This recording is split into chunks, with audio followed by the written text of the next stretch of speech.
el 1,8%. Camilo Tiscornia, ¿qué tal? Buen día. Luis Gasulla, Agustina Girón, todo el equipo te saluda.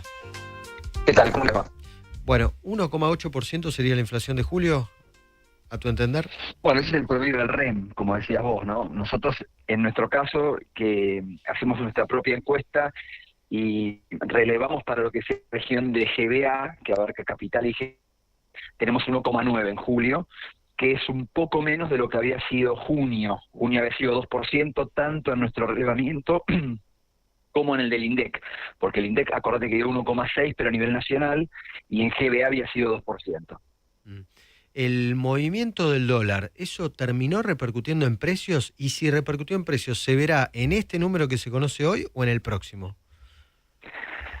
El dólar empezó a moverse un poco más, te diría, a fin de junio, y se movió al alza durante todo julio, y tuvo un pico muy fuerte sobre el fin de mes.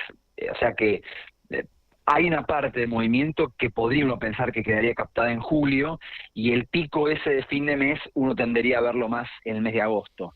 Lo cierto es que ni en julio ni en agosto estamos viendo demasiado impacto de eso, más que en alguna cosa puntual. Mm, mm.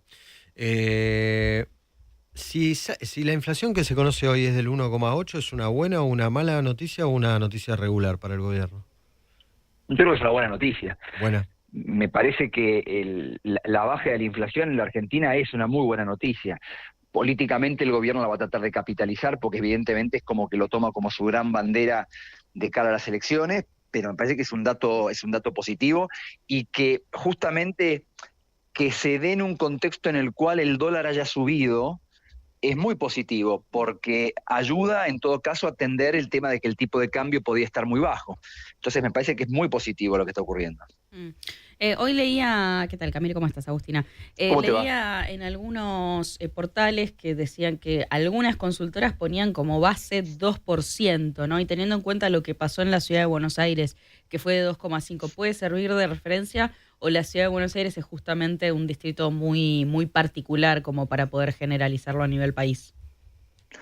La ciudad de Buenos Aires es un distrito muy particular, por un lado, y por otro, eh, hay diferencias metodológicas en lo que Mm, mide la ciudad de Buenos Aires respecto de lo que mide el INDEC, claro. porque tienen otra base, o sea, están tomando otro año como referencia para los precios y por lo tanto la canasta también que toman y las ponderaciones que toman son distintas.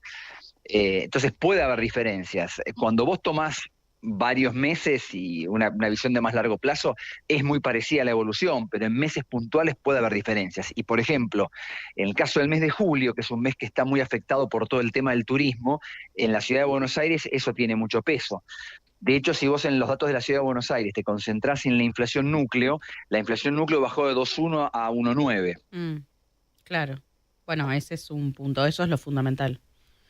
Totalmente. De junio a acá, viste que siempre cada mes hay algún rubro que hace obviamente que la inflación se dispare más o menos.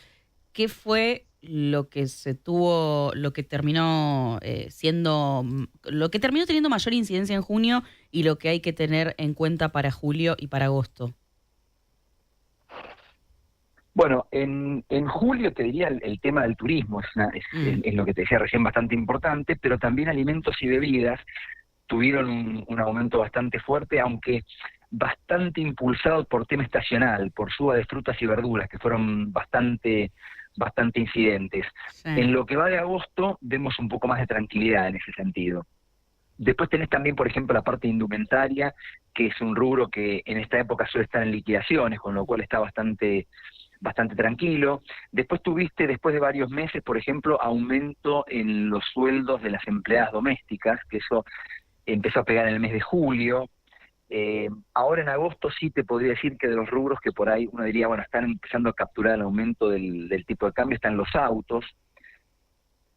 Así que eso es un poco la ¿Mm? descripción, te diría. Claro. ¿Mm? Camilo, no sé cómo estás viviendo el tema de la economía en relación con el consumo. Viste que hay una discusión, algunos dicen el consumo empezó a aumentar, a mejorar, otros dicen está estancado desde hace 2, 3, 4 meses.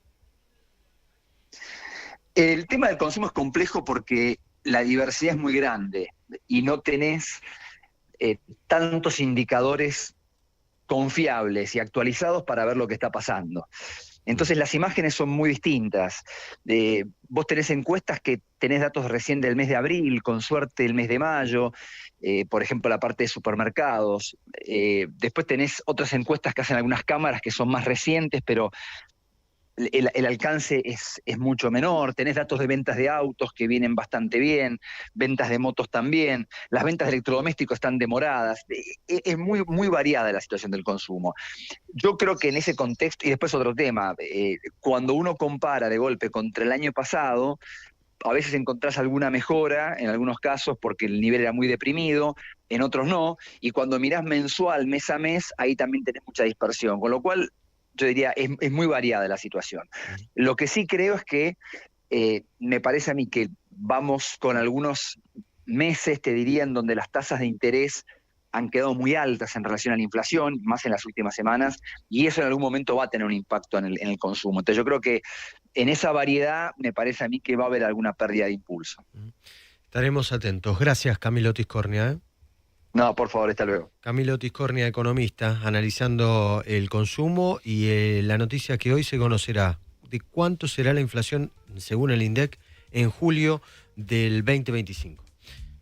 Muy bien, entonces habíamos hablado sobre Pampita. Ayer en Puro Show, en Desayuno, le hicieron una nota y le preguntaron qué opinaba sobre el caso de Julieta Prandi y sobre la posible resolución y el veredicto que hoy se va a dar